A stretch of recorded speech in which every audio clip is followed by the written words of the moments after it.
One nation one election को लेकर के सरकार हर जगह जन जागरण के रूप में ले रही है और जनता के बीच में जाकर के वन नेशन वन इलेक्शन के फायदे क्या हैं ये कहीं ना कहीं समझा रही है। तो जिसको लेकर के आज अंबेडकर नगर जनपद में खाद्य एवं रसद मंत्री सतीश चंद्र शर्मा जी यहाँ पहुंचे और इन्होंने खास तौर से वन नेशन वन इलेक्शन के बारे में यहाँ बैठे जागरूक कहीं ना कहीं व्यापारियों को यह बताने का प्रयास किया कि वन नेशन वन इलेक्शन कितना फायदेमंद है। गांव, गरीब, नौजवान, किसान और समाज के अंतिम पायदान के व्यक्ति की खुशहाली के लिए और उनकी तरक्की के लिए जो मोदी जी ला रहे हैं वो तमाम योजनाएं आज आम जन तक पहुंचाने का वो काम भी कर रहे हैं।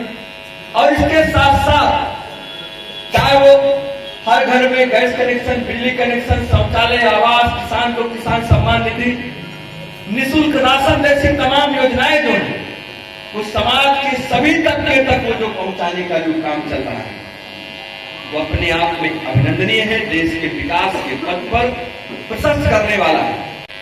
सरकार एक लाख के चुनाव को क्यों चाहती है? तो चाहे आजादी के बाद चाहे 1952 का चुनाव रहा हो, चाहे 57 का चुनाव रहा हो, चाहे 1962 का चुनाव रहा हो और चाहे 1967 का चुनाव रहा हो, ये चुनाव विधानसभा और लोकसभा के चुनाव एक साथ इस देश में भी होते आए।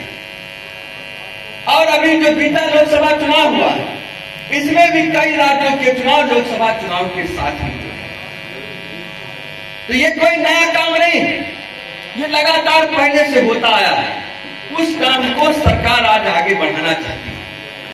और लोकसभा का चुनाव जब साथ में होता है तो भारी अपव्यय का सामना सरकारों को करना पड़ता है। उसका कहीं ना कहीं जो बोझ है वो आम जनता पर पड़ता है और आम जनता पर जब पड़ता है तो उसका नुकसान भी आम जनता को उठाना पड़ता है।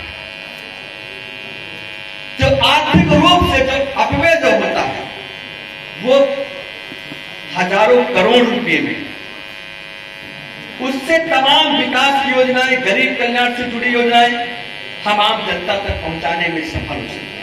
लेकिन जो बार बार का चुनाव होता है उससे कहीं न कहीं आर्थिक रूप से बोझ आम जनता पर पड़ता है। भारतीय जनता पार्टी नेतृत्व निरंतर पूरे देश के अंदर, चाहे वो विश्वविद्यालय हो, चाहे महाविद्यालय हो, चाहे व्यापारी हो, चाहे एनजीओ हो, चाहे समाज के सभी तबके के लोगों को एक जनजागरण के माध्यम से लोगों के बीच में हम सबको भेजने का काम किया है।